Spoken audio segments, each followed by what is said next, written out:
اشرح لي صدري ويسر لي أمري واحلل عقدة من لساني يفقه قولي. السلام علیکم ورحمۃ اللہ وبرکاتہ. ان الحمد للہ نحمده ونستعینه ونستغفره ونعوذ باللہ من شرور انفسنا ومن سیئات اعمالنا. من يهده الله فلا مضل له ومن يضلل فلا هادي له. وأشهد أن لا إله إلا الله وحده لا شريك له وأشهد أن محمدًا عبده ورسوله. أما بعد، أعوذ بالله من الشيطان الرجيم. بسم الله الرحمن الرحيم. وسارعوا إلى مغفرة من ربكم وجنة أرضها السماوات والأرض أعدت للمتقين. جی نوان صاحب کتنے منٹ کا؟ 20-25. قابل احترام دوستوں، بھائیوں اور بزرگوں، اللہ رب العزت کی رحمتوں، برکتوں اور بخشش والا مہینہ اللہ کی رحمت سے ہمیں عطا ہوا، اس کے فضل و کرم سے ہمیں ملا اور وہ مہمان کی طرح آیا اور اب وہ جا بھی رہا ہے. اس کا آنا اور آ کے بعد اب رخصت ہونا ہمیں ایک پیغام دے گیا ہے کہ جو بھی اس دنیا میں آئے گا اس نے ہمیشہ بیٹھے نہیں رہنا، اس نے اگلے جہان کو جانا ہی جانا ہے. تو پھر تیاری کر لو، کوئی یہاں بیٹھا نہیں رہے گا، سب نے جانا ہے، کوئی جلدی کوئی دیر سے. زیادہ سے زیادہ کتنا دیر وہ ادھر رہ سکتا ہے؟ نبی رحمت صلی اللہ علیہ وسلم فرماتے ہیں اعمار امتی ما بین 60 الی 70 واقلهم من یجوز ذلک. فرمایا میری امتیوں کی اوسط عمر 60 سے 70 سال ہے اور 70 کے اوپر کوئی جائے گا. تو اتنی سی عمر ہے، اس سے آپ اب اپنا کیلکولیشن کر لیں کہ کتنی گزر چکی ہے اور باقی رہ کتنی گئی ہے.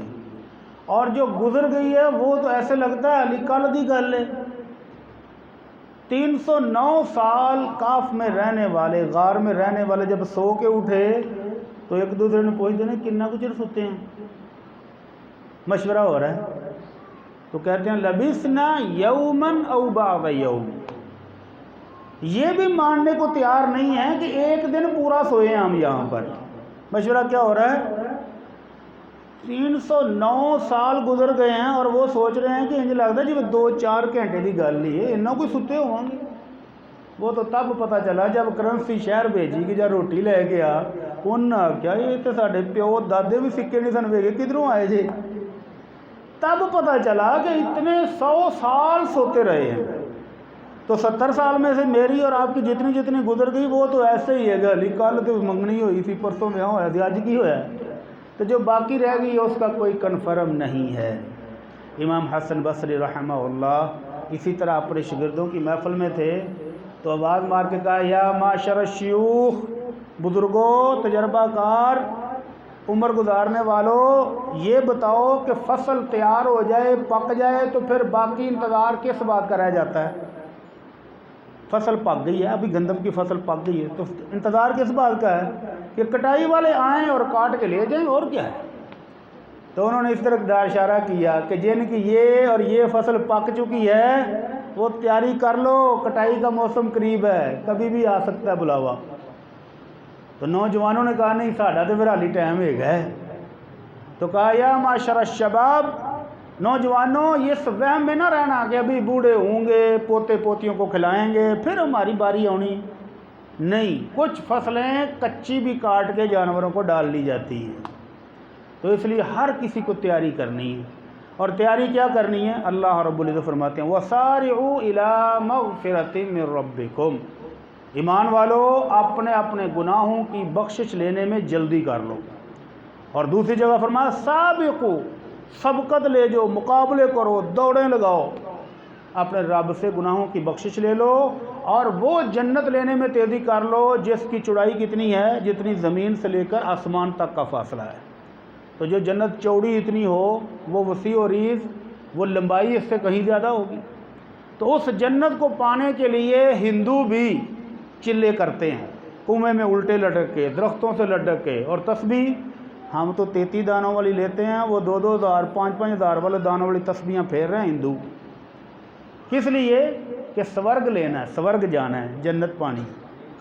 عیسائی راہب بھی ساری ساری عمر دنیا کی لذت کو چھوڑ کے گرجوں کے اندر بیٹھے ہیں کہ جنت لینی ہے۔ یہودی بھی باتیں کر رہے ہیں رات دن کہ جنت لینی ہے، لیکن اللہ نے کلیئر کر دیا اعدت للمتقین۔ اب یہ فیصلہ ہے کہ جنت صرف متقی پرہیزگاروں کے لیے ہے۔ اللہ مجھے بھی اور آپ کو بھی عطا فرما دے۔ اس جنت کو پانے کے لیے روزے بھی رکھے، تراویح بھی پڑھنے کی کوشش کی، ذکر اذکار بھی کر رہے ہیں، دعائیں بھی کر رہے ہیں۔ تو اب اللہ سے التجا کرتے ہیں کہ اللہ ہماری یہ ساری چیزیں قبول فرما لے۔ اللہ یہ قبول کرتے ہوئے گناہوں کی بخشش عطا فرما دے، جہنم سے آزادی عطا فرما دے، اور جنت الفردوس ہمارا محل بنا دے۔ ماشاءاللہ نعمان صاحب آپ کے پاس ہیں، میرے بھائی اور دوست اور علامہ صاحب، بہت سارے عمل آپ کو انہوں نے رمضان میں بتائے ہوں گے۔ میں صرف یاد دہانی کرا دیتا ہوں کہ جو 2-4 دن رہ گئے ہیں اس میں مزید محنت کر لیں، اور اگر ہو سکے تو رمضان کے بعد اس کو زندگی کا حصہ بنا لیں۔ پھر فکر نہیں رہے گی کہ اللہ کا بلاوا کب آ جائے، کس وقت آ جائے، میں ریڈی ہوں، میری فائل کلیئر ہے۔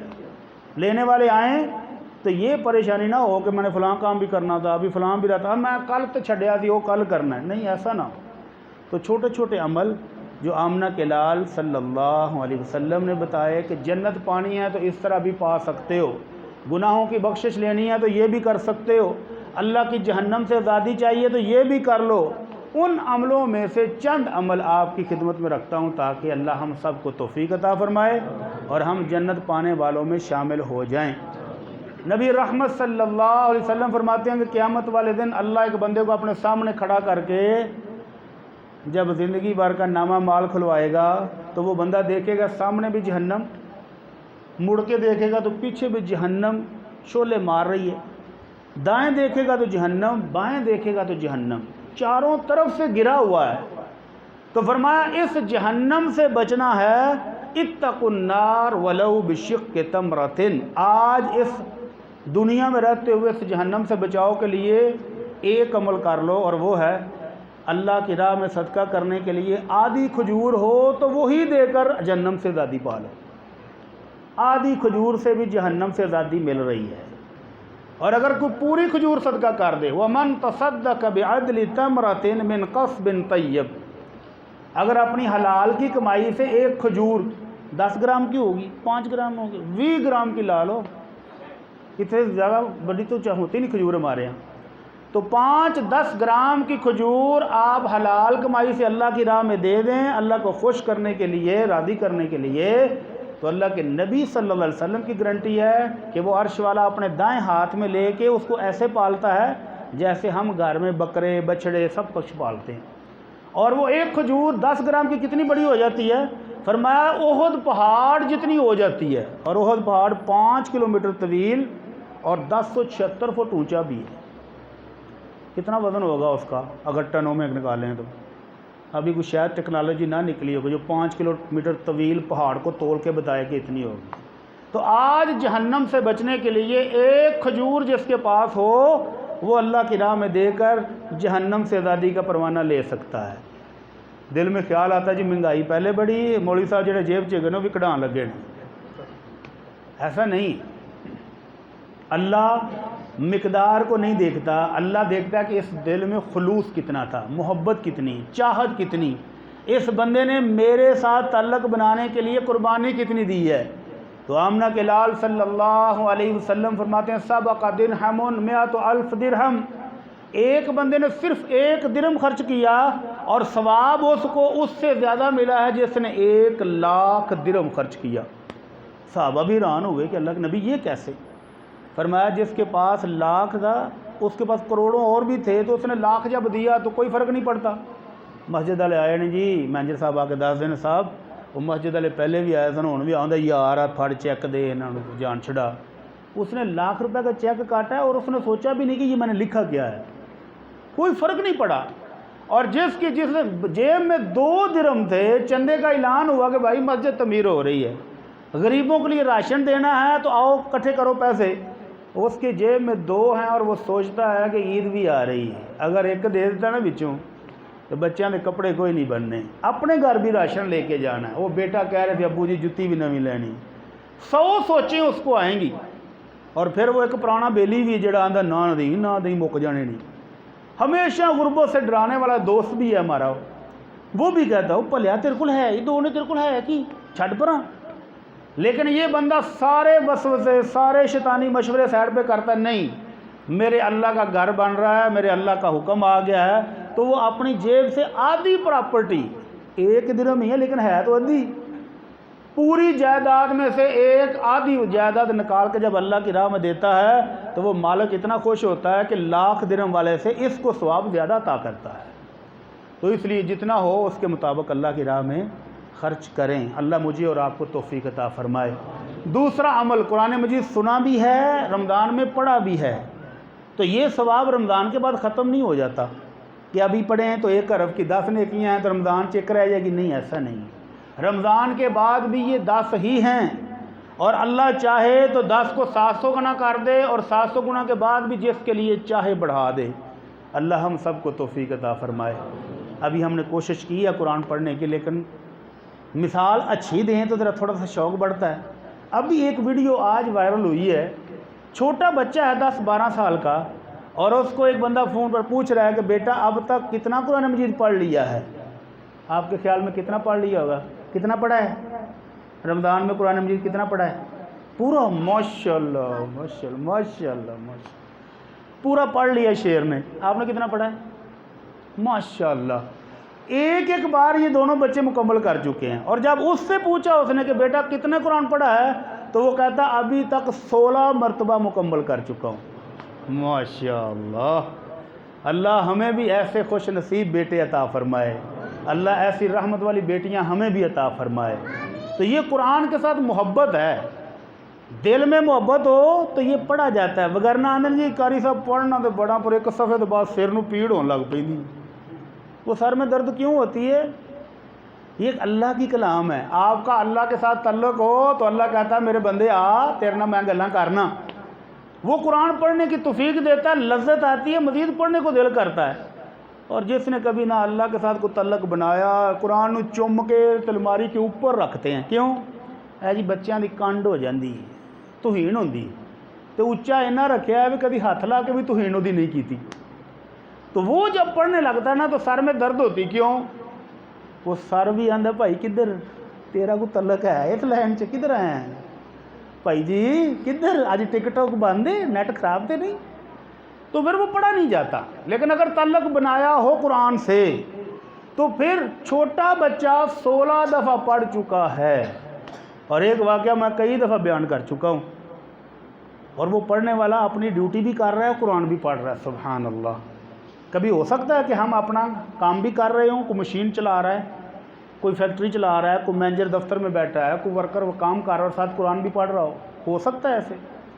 لاہور سے پنڈی کے لیے بس نکلی تو ایک بزرگ کہتے ہیں میں فرنٹ سیٹ پہ تھا، جب تک سواریاں داخل ہوتی رہیں ڈرائیور صاحب خاموش نے، تو میں تھوڑی دیر کے بعد دیکھتا کہ ڈرائیور خیرتے ہے، گھروں لڑ کے آیا ہے یا بیمار ہے، کچھ مسئلہ ہے اس کو، وگرنہ ڈرائیوروں کی عادت ہے کہ ہر آنے جالی سواری کو کیا حال ہے، ٹھیک ہو، خیریت ہے، سواریوں کا حال چال پوچھتے ہیں، بس ہوسٹس کے ساتھ گپے مارتے ہیں، کھڑکی کھول کے بعد ڈرائیوروں کے ساتھ باتیں۔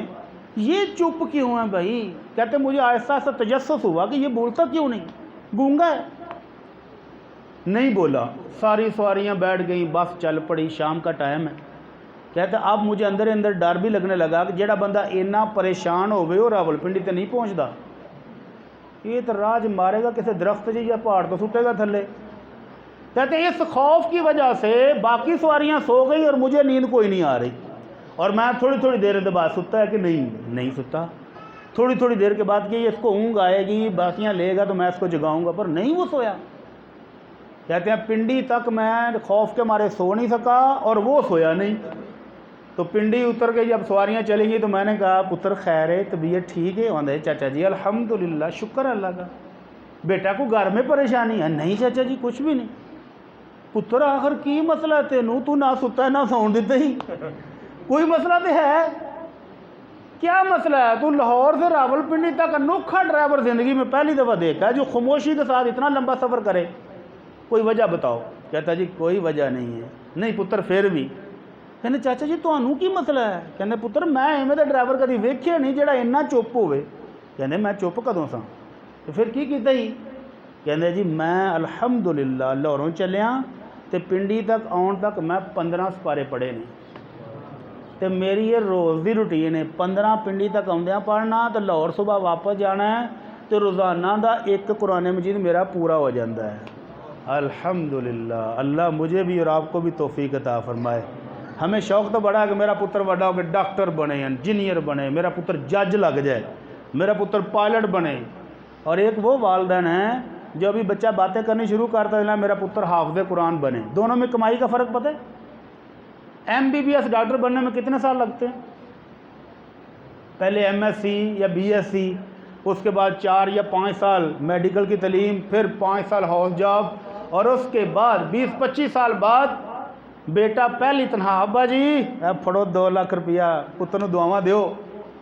ابا جی ہاتھ پھر آ کے آدھے پتر میں کی کرنا، امی نہیں چپڑا خوش ہو جائے گی۔ امی بھی آدھی پتر کی کرنا ہے ہوں، جدو دند سن ادو دانے نہیں سن، جی ہوں دانے آئے نے تے دند کوئی نہیں، ایسا کی کرنے نے؟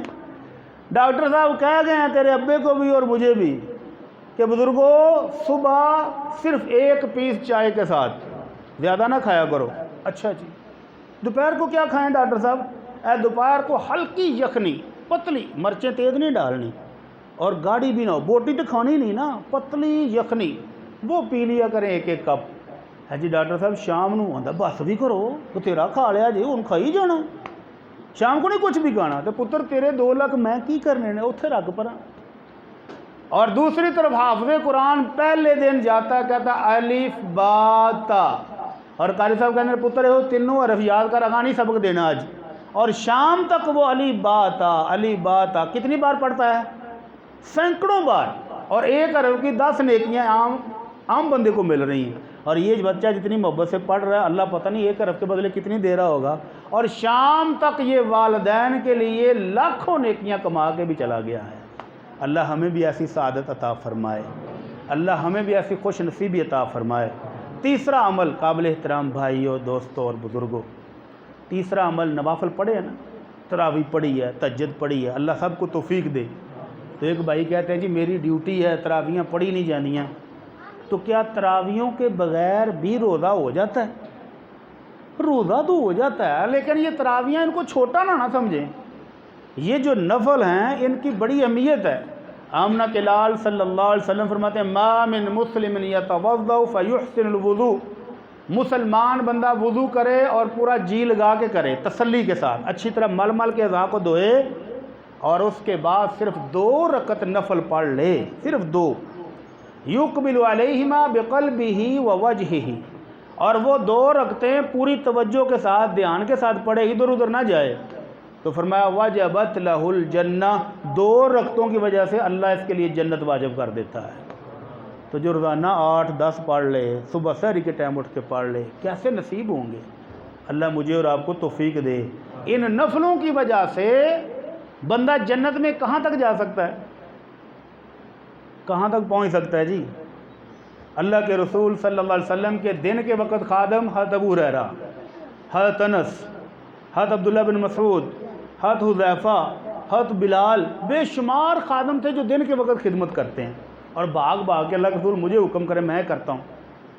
تو حضرت ربیہ ایک صحابی ہیں، انہوں نے کہا دیکھا کہ دن کے ٹائم تو موقع ہی نہیں ملتا، تو جب یہ سارے سو گئے گھروں گھروں کو چلے گئے تو وہ آ کر آپ کے حجرہ مبارک کے باہر بیٹھ جاتے تھے پانی والا برتن لے کے کہ آمنہ کے لال کو رات کے وقت خدمت کی ضرورت ہو تو میں حاضر ہوں۔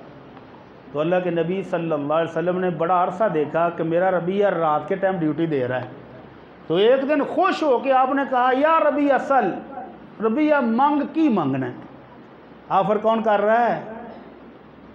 بھائی جان عام بندہ آفر کرے چل یار کی کھائیں گا، تو بندہ وہ جیب والے ویخ کے آتا تو آئس کریم کھوا دے تو بڑی گل ہے، اس تو بعد تو کی کھوا سکنا ہے۔ تو جے بندہ وہ دوست ہوئے کاروباری وہ آدھا یار اج ایک قابو آیا، اج یہ کو پیزا کھانے ہیں، جی میں دی حیثیت ہوگی وہ بھی گل ہے نا۔ اور اب آفر کر رہی ہے دونوں جہانوں کی سردار حیثیت آمنہ کے لال محمد الرسول اللہ صلی اللہ علیہ وسلم کہ ربیہ مانگ کیا مانگتے ہو؟ اب ربیہ چاہتے تو کہتے اللہ کے رسول یہ احد پہاڑ اتنا بڑا بناؤ نہ سونے دا، میری نسلیں بھی کھان گیاں۔ تو آج آمنہ کے لال نے ہاتھ ایسے آسمان کی طرف سے کرنے تھے اور اوپر سے بھی منظوری ہو جانی تھی۔ اور اگر وہ کہتے کہ اللہ کے رسول یہ وادی عقیق خالی پہ نہیں سارا سال، اللہ کے نبی اونٹوں سے بھر کے دے نا مزہ آئے گا، تو ہو جانا تھا۔ لیکن ربیہ نے کچھ سوچا، تھوڑی دیر کے لیے سوچا اور مانگا وہ کہ باقی چھوڑا بھی کچھ نہیں۔ کیا مانگا؟ سوچ کے سمجھ کے جواب دیا اللہ کے رسول اسألک مرافقتک فی الجنہ، اللہ کے نبی میں تو خادم ہوں، دروازے پہ بیٹھا ہوں، جنت میں بھی جہاں آپ کا محل اللہ نے بنایا ہے مجھے تو وہاں دروازے پر ہی بٹھا لیں۔ اور ربیہ ایک ہی گلی ایک ہی کی دئی اب غیر ذالک یا ربیہ، ربیہ کچھ اور مانگ، یہ نہیں۔ کیوں نہیں بھائی؟ کیونکہ جنت میں جس کالونی کے اندر رسولوں کے سردار آمنہ کے لال کا محل اللہ نے تعمیر کیا ہے وہاں نہ آدم علیہ السلام کا ہے، نہ نوح کا ہے، نہ ابراہیم، کسی کا بھی نہیں ہے، اور یہ امتی ہو کے اتنے اس پچھال ربیہ کچھ اور مانگ لے۔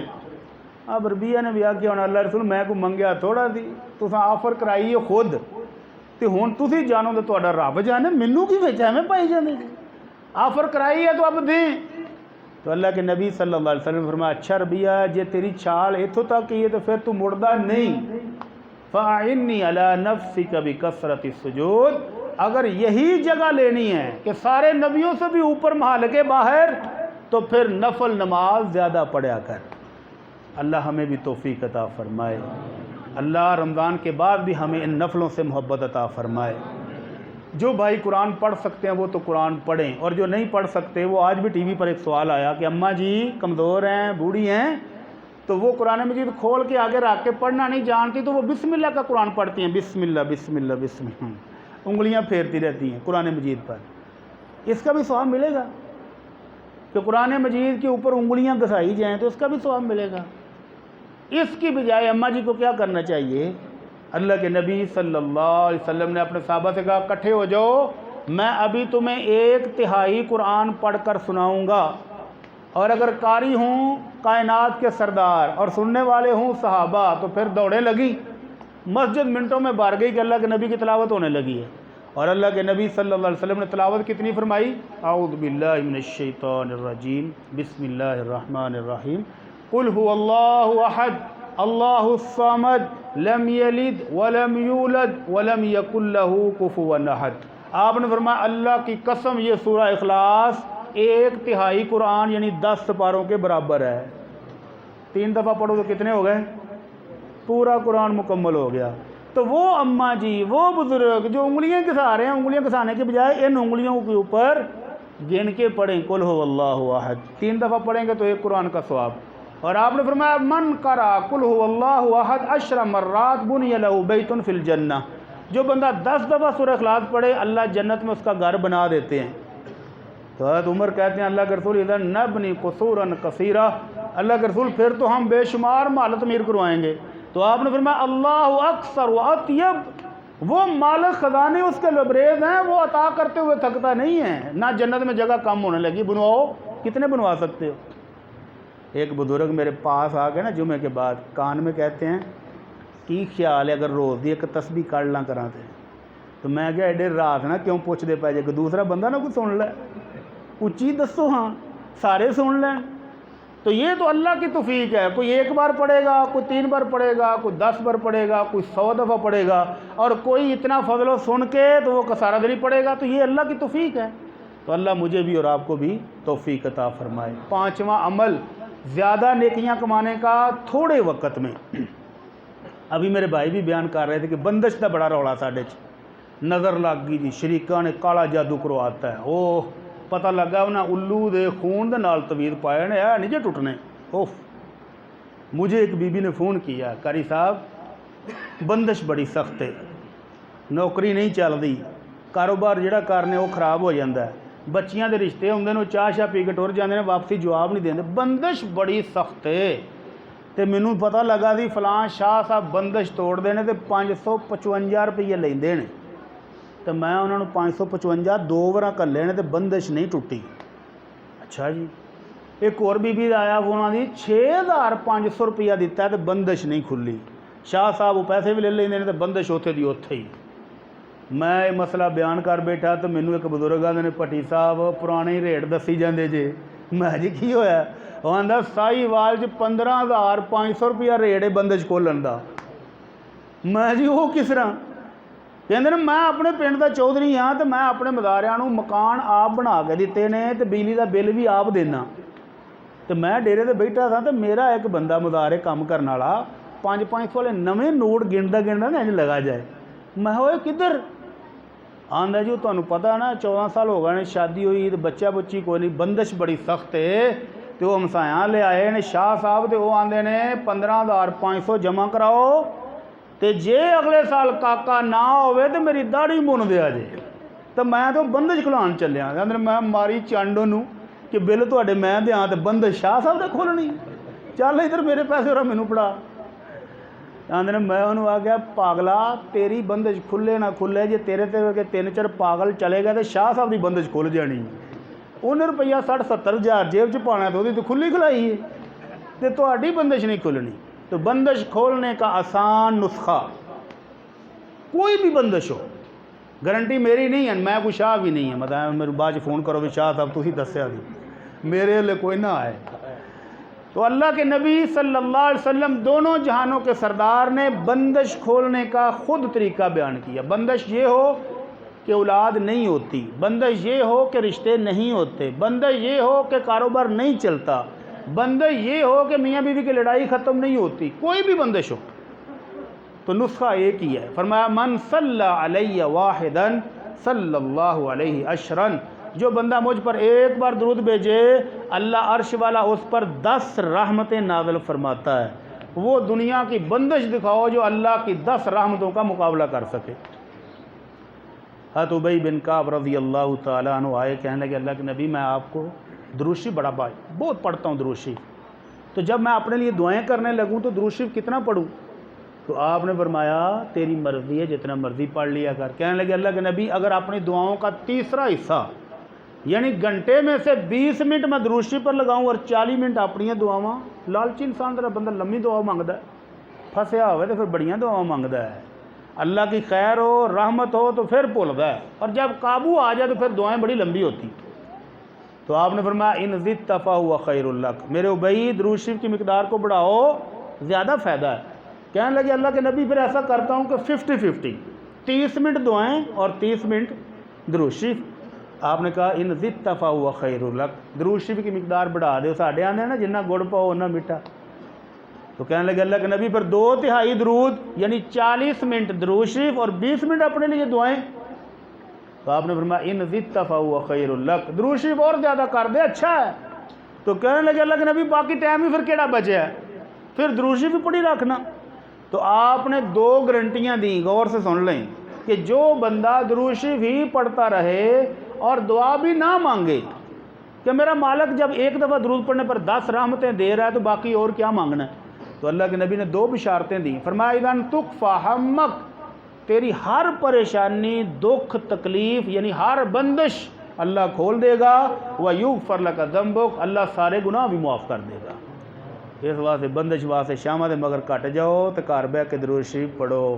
آخری عمل، ٹائم معذرت تھوڑا جا ٹائم اتنے ہو گیا، آخری عمل مختصر سا کہ اللہ سے کچھ مانگنا بھی ہے۔ یہ سارے عمل کرنے کے بعد اپنے رب سے کچھ لینے کے لیے دعا بھی کرنی ہے۔ تو کہتے ہیں جی دعا تو آمدی کوئی نہیں تو منگیے کیڑی۔ اور جن کو دعائیں آتی ہیں وہ کہتے ہیں جی مولوی صاحب نے کہا کہ قرآن سجدے میں نہیں پڑھنا، اور اللہ کے نبی صلی اللہ علیہ وسلم فرماتے ہیں کہ سجدے میں جب بندہ ہوتا ہے تو اپنے رب کے سب سے زیادہ قریب ہوتا ہے، دعائیں اس وقت کرو اللہ قبول کرتا ہے۔ تو وہ کہتے ہیں نہیں قرآن کی دعا سجدے میں نہیں مانگنی، چلو جی نہ مانگو، حالانکہ دعائیں اللہ نے بھیجی کس لیے ہیں، ہمیں سلیقہ سکھانے کے لیے اس طرح مانگا جاتا ہے۔ تو ایک ایسی دعا جو آپ سجدے میں بھی کر سکتے ہیں، سجدے کے علاوہ اٹھ کے بھی کر سکتے ہیں، تشہد میں بھی کر سکتے ہیں، اور وہ دعا ایسی ہے کہ لفظ 4 اور دنیا اور آخرت کی کوئی چیز آپ کی ایسی نہیں جو اس کے اندر شامل نہ ہو۔ اللہ کے رسول صلی اللہ علیہ وسلم کے پاس ایک شخص آیا، کہنے کہ اللہ کے رسول علمنی ما اقول، اللہ کے رسول کچھ کلمات مجھے سکھا دیں جو میں اپنے رب کی شان بیان کروں، اس کی عبادت کرنے کے لیے پڑھ لوں۔ تو آپ نے فرمایا تو پڑھا کر لا الہ الا اللہ وحدہ لا شریک لہ۔ تو اس نے انگلی سے ایسے گن لیا کہ ایک ہوگی، یعنی وہ چاہتا ہے کہ کچھ اور بھی دسو۔ تو آپ نے فرمایا اللہ اکبر و کبیرہ، اللہ سب سے بڑا ہے۔ جس کا تعلق سب سے بڑی ذات کے ساتھ ہو وہ کالے کتے کالی بلی سے پھر ڈرتا نہیں۔ اس کے ہاتھ میں نگینہ 1 2 3 4 ادھر 5 7 آگے کیے، اے شوگر نو بچاندا ہے، اے ایکسیڈنٹ تو بچاندا ہے، اے موٹر سائیکل تیل نہیں مکدا ہے، عجیب و غریب پخنڈ نے۔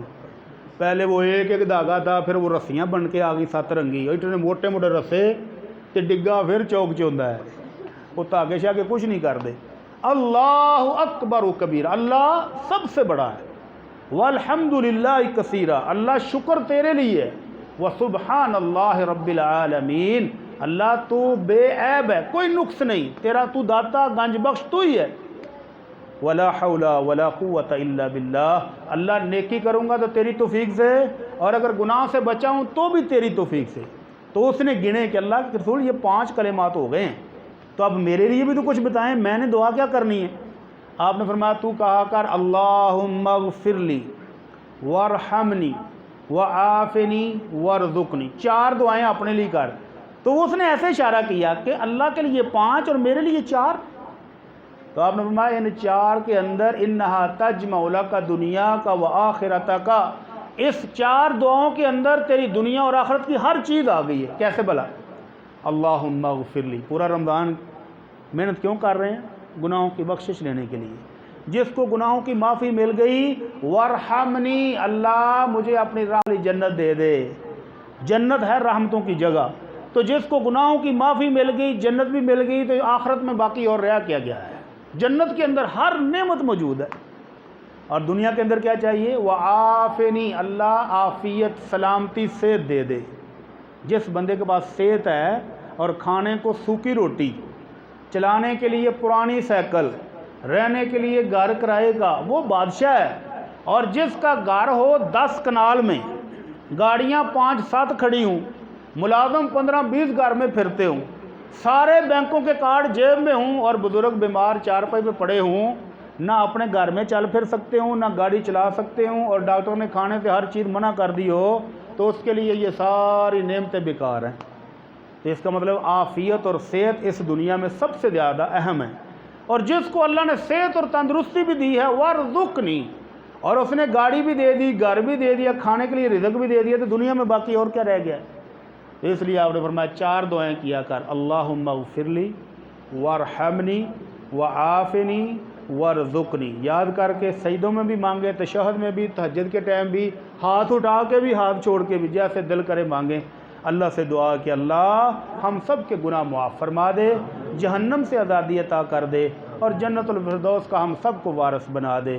وما علینا الا البلاغ المبین۔ اشرح لي صدري ويسر لي أمري واحلل عقدة من لساني يفقه قولي